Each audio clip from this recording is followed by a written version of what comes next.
கான்செப்டில் இருக்கிற இந்த இதெல்லாம் வந்து சனா இது வேதிக் ரிலீஜன் ஒன்று அதில் இருக்குது. இந்த வேதிக் கான்செப்டையும் வச்சு இது ஒட்டுமொத்தமாக இன்றைக்கி வந்து இந்துவாக நாம் வந்து பார்த்துக்கிட்டு இருக்கோம், கலந்து இதை பார்த்துட்ருக்கோம்.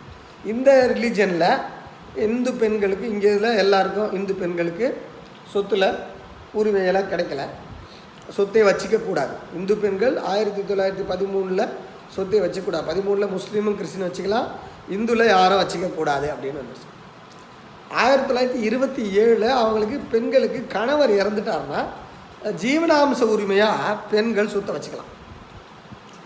அதாவது கணவர் இறந்ததுக்கு பிறகு கணவன் பெயரிலேயே ஒரு பகுதி நிலமோ வீடோ மனைவி வச்சுக்கணும் அப்படின்னாங்க. ஏன் அப்படின்னாங்கன்னா, அந்த ஜீவனாம்ச உரிமை வர்றதுக்கு முன்னாடி வரைக்கும் பெண்கள் என்னென்னா கணவன் இறந்துட்டா செத்து போயிடணும், அதனால் வந்து வாழணும் அப்படின்லாம் இல்லை. அதெல்லாம் அப்புறம் அந்த சதி அப்படின்ற உடன்கட்டை ஏறுதல் அந்த சட்டம்லாம் அப்புறம் தான் வந்துச்சு. அதுக்கப்புறம் தான் அதனால தான் இந்த ஜீவனாம்ச உரிமை ஓகே பண்ணாங்க. இப்போ நீங்கள் நம்ம வரலாறுலாம் கொஞ்சம் எடுத்து பார்த்திங்கன்னா, நம்ம சேதுபதி கிழவன் சாகும்போது பழையக்காரர் சாகும்போது அவரோட மனைவிகள் 14 பேரோ 15 பேரோ மொத்தமாக போட்டு உடன்கட்டை ஏற்றி கொண்டுட்டதாகவும், திருமலை நாயக்கர் சாகும்போது 44 மனைவியோ 45 மனைவியோ மொத்தமாக ஏற்றி கொண்டுட்டதாகவும் நம்ம வரலாறில் படிக்கிறோம். அரசர்கள் அதே போல் அப்போ வேளாளர் ஆளுங்க எல்லாம் என்ன நடந்திருக்கோம், இவங்க அரசர்களாக இருக்கும் ரெக்கார்டில் வரலாறில் ரெஃப்ளெக்ட் ஆகுது, மற்றவங்களாக இருந்தால் வரலாறில் ரெஃப்ளெக்ட் ஆகாது. ஆக இந்து பெண்களை பொறுத்த வரைக்கும் ஒரே தான் மேட்ரு. என்னென்னா, புருஷன் இல்லையா, உனக்கு சம்பாதிச்சுற ஆள் கிடையாது, அதனால் நீ செத்து போயிரு, இல்லாட்டி நீ கல்ச்சரை கெடுத்துருவேன், கலாச்சாரத்தை கெடுத்துருவேன் அப்படின்னு ஒரு கண்டிஷன்ஸ் இவ்வளோ கட்டுப்பாடுகளோடு இருக்குது. அதனால் வந்து அவங்களுக்கு சொத்தில் உரிமை இல்லை. ஆனால் அப்புறம் அந்த சதி இது எல்லாம் இப்போ ராஜாராம் மோகன் ராயோட ஆரிய சமாஜம் அவர் போராடி அதெல்லாம் பண்ணி அந்த சட்டம்லாம் போட்டதுக்கப்புறம் அந்த வாழ்கிற பெண்ணுக்கு ஏதாவது கொடுத்தாகணுமே அப்படின்னு வருதுன்னொன்னே சரின்ட்டு அதுக்கப்புறம் ஜீவனாம்சம் கொடுக்கலாம், ஜீவனாம்சமாக நிலமாக கொடுக்கலாம் அப்படின்றாங்க. ஜீவனாம்சமாக சொத்தை நிலத்தை வச்சுக்கலாம். ஆனால் அந்த அம்மா இறந்ததுக்கப்புறம் அந்த சொத்தை மறுபடியும் அவங்க வாரிசுக்கு கொடுத்தாங்க. அதாவது அவங்க ஒன்லி அனுபவ உரிமை தான் வச்சுருக்காங்க, அந்த சொத்தை அவங்க வேறு யாருக்கும் கிரையம் கொடுக்க முடியாது. அதாவது ஜீவனாம்ச உரிமையாக ஒரு பெண் 1927 ஒரு சொத்து ஒரு ஏக்கர் காடு வந்துச்சுன்னா அதை அவங்க யார்கிட்டையும் அடமானம் வச்சோ விற்றோ எதுவுமே பண்ண முடியாது. அவங்க வச்சு பாடுபட்டு சாப்பிட்டுட்டு அவங்க காலம் வரைக்கும் இருந்துட்டு அதற்கப்புறம் அதை வந்து கொடுத்துடலாம். இப்படி தான் ஒரு உரிமையை கொடுத்தாங்க. இதுதான் பேசிக் கான்செப்ட். இந்த உரிமையை கொடுத்தாங்க. 1927 இது நடக்குது. அப்படியே 1935 37 இந்த ஆண்டுகளில் இந்து பெண்களுக்கு சொத்து வச்சுக்கலாம், நல்லா நீங்கள் புரிஞ்சுக்கோங்க, சொத்து வச்சுக்கலாம் அப்படின்ற மாதிரி ஒரு சட்டத்தை வெள்ளைக்காரர்கள் அப்புறம் 35 இங்கே வந்து ஜஸ்டிஸ் பார்ட்டின்னு ஒரு பார்ட்டி இருக்குது இங்கே, அவங்க எல்லோரும் இதெல்லாத்தையும் கொண்டு வந்து பெண்கள் சொத்து வச்சுக்கலாம் அப்படின்ட்டு இங்கே கொண்டு வராங்க அந்த சட்டத்தை.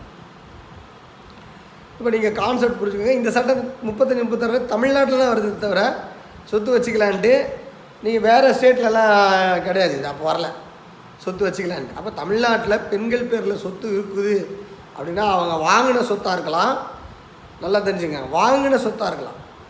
சொத்து வச்சுக்கலாம்ல, அதனால் சொந்த காசு போட்டு வாங்கின சொத்தாக இருக்கலாம், அல்லது அண்ணனோ அப்பாவோ ஸ்திரீ தனம் சீதனம்னு இப்போ சொல்கிறோம்ல, அன்பளிப்பா பெண் சொத்துன்னு பேர், அது பேர் அன்பளிப்பாக கொடுக்கலாம், அதுக்கு பேர் பெண் சொத்துன்னு பேர்.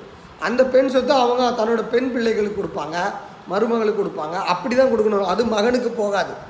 அது அந்த காலத்தில், இப்போ இல்லை, அது அந்த காலத்தில். நல்லா புரிஞ்சுக்கோங்க அந்த கிளாசிஃபிகேஷனு. பெண் சொத்து அப்படின்றது வந்து அந்த காலத்தில் ஸ்திரீதனம் அப்படின்னு பேர். அப்போது நீங்கள் இது வரைக்கும் மறுபடியும் ஒரு சின்ன ரீகேப் ஒரு மைண்டில் நான் கொண்டு வரேன் பாருங்கள். 1500 to 1800 வரைக்கும் ஆண்களுக்கே நிரந்தர நில உரிமை கிடையாது. அதனால் பெண்களுக்கு சுத்தமாக கிடையாது, வாய்ப்பே இல்லை. 1802 1900 வரைக்கும் ஆண்களுக்கு நிரந்தர நில உரிமை இருக்குது, பெண்களுக்கு சொத்து வச்சுக்கவே உரிமை கிடையாது.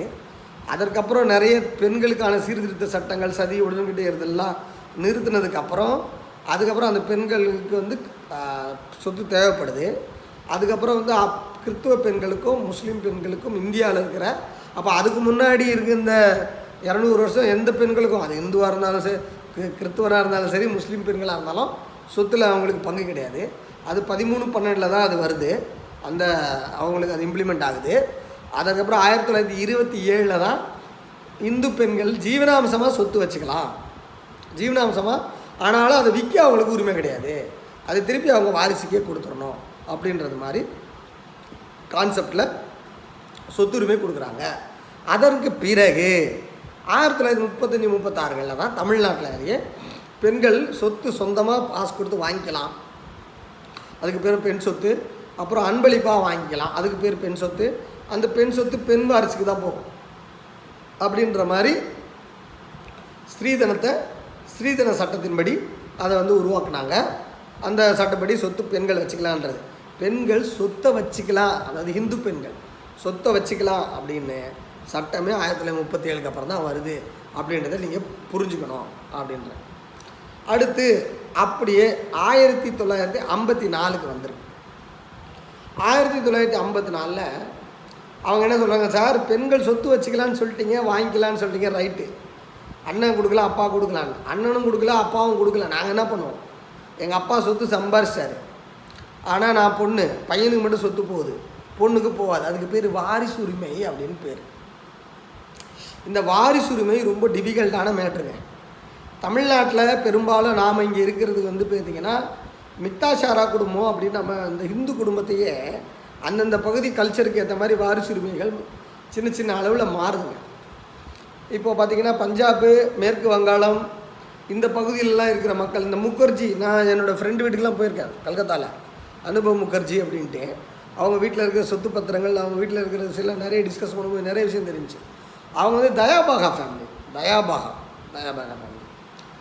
அதே போல் வந்து பார்த்திங்கன்னா கோவாவில், அதே போல் கேரளாவில் அங்கெல்லாம் தனித்தனி வாரிசு, மலபாரில் வேறு வாரிசு உரிமை சட்டம், நம்பூதிரிஸ்க்கும்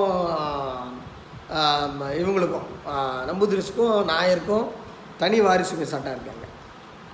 அப்போ அதுக்கு தனி வாரிசு உரிமை.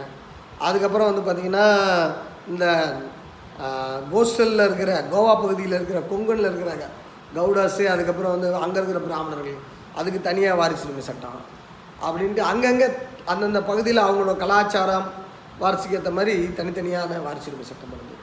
அப்போ இங்கேயும் தனியாக, இங்கேயும் சவுத்துலேயும் வாரிசு உரிமை சட்டம் இருந்துச்சு. இந்து ஃபேமிலியை வந்து பிண்டா ஃபேமிலி, சபிண்டா ஃபேமிலின்னு கொடுப்பாங்க. அத்தை பொண்ணை கல்யாணம் பண்ணுறவங்க செகண்ட் குவாலிட்டி இந்து. இப்போ நம்ம இதில் பார்த்திங்கன்னா மதன் மோகன் மாளவியா அப்படின்னு ஒரு ஐயா இருந்தார். அவர் வந்து காசி பனாரஸ் பல்கலைக்கழகத்தை உருவாக்குனவர். அவர் வந்து இங்கே தெற்க இங்கே வந்தாருன்னா இப்போ ராஜாஜி வீட்டிலலாம் சாப்பிட மாட்டார். ஏன்னா ராஜாஜி வந்து சபிண்டா, அத்தை பொண்ணுங்களை கல்யாணம் பண்ணுற பிராமின் ஃபேமிலி, அது வந்து அவங்க ஒத்துக்க மாட்டாங்க, அதில் செகண்ட் குவாலிட்டி இந்துஸ் அப்படின்ற மாதிரி அந்த மதன் மோகன் மாளவியா வந்து சொல்கிறத நம்ம பார்க்குறோம். அது ஏற்றுக்க மாட்டாங்க. அப்போ அவங்க வந்து ஏன்னா அவங்க அப்போது அது கல்ச்சரில் இருக்குது, ஒரே பிண்டம் கொடுக்குற தங்கச்சி பொண்ணெல்லாம் கல்யாணம் பண்ணுறது கல்ச்சரில் தான் ஒத்துக்குது. இப்படி இந்தியாவில் இருக்கிற ஆல்ரெடி பல்வேறு ரிலீஜியன் உட்பட்டு அது இந்து, அது உள்ள பல்வேறு சாதி உட்பட்டு அது ஒரு இந்து, அது உள்ள பல்வேறு சாஸ்திரம் உட்பட்டு கலாச்சாரம் உட்பட்டு அதில் வந்து அது உண்டு. இவ்வளோ டிஃப்ரென்ஸ் அதுக்குள்ளே இருக்குது. அதனால் வந்து இந்து சட்டம் வந்து பார்த்திங்கன்னா ஆளுக்கு ஏற்ற மாதிரி அது கொஞ்சம் கொஞ்சம் மாறும். வாரிசுரிமை சட்டம் நல்லா புரிஞ்சுக்கோங்க. இந்தியா முழுக்க ஒரே வாரிசுரிமை சட்டம் அல்ல. ஆனால் எல்லா வாரிசுரிமை சட்டமும் ஒன்று சொல்லுது. என்ன சொல்லுதுன்னா, பொம்பளைக்கு வாரிசுரிமை கிடையாது, பொம்பளை பிள்ளை வாரிசுரிமையில் சொத்து வச்சிக்க கூடாது அப்படின்னு சொல்லுது. அப்போ நல்லா புரிஞ்சுக்கோங்க சார். முதல்ல நீங்கள் 1935 பெண்கள் சொத்தை வாங்கலாம், அண்ணன் அப்போ கொடுக்கலான்னீங்களா? அது நீங்கள் ஓனாக பணம் போட்டு சொத்து வாங்கலாம், அண்ணனும் அப்பாவும் அன்பளிப்பாக கொடுக்கலாம். இப்போ அப்பா இறந்துடுறாரு, இப்போ 2 பையன் 2 பொண்ணு இருக்குன்னா சொத்து பொண்ணுக்கு வாரிசு உரிமையாக போகாது, பிள்ளைங்களுக்கு மட்டும் போகும் அப்படின்னு நான் சொல்ல வரேன். உங்களுக்கு புரியுதுங்களா? வாரிசு உரிமைனா என்ன, சொத்துரிமைனா என்ன? சொத்து வச்சுக்கிறதுக்கு பேர் சொத்துரிமை, சொத்துல வாரிசு வச்சுக்கிறதுக்கு பேர் வாரிசு உரிமை, ரைட்டுங்களா? உங்களுக்கு வாரிசு உரிமையே கிடையாது. எப்போல்லாம் கிடையாது?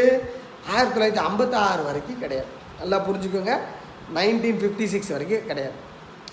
56க்கு அப்புறம் ஒரு சட்டம் உருவாகுது. இன்றைக்கும் அந்த சட்டத்தை தான் பேசிக்காக கொண்டு வராங்க. பெண்கள் சொத்து சட்டம் அப்படின்னு கொண்டு வராங்க. இந்த சொத்தில் என்ன கொண்டு வராங்கன்னா, பெண்களுக்கு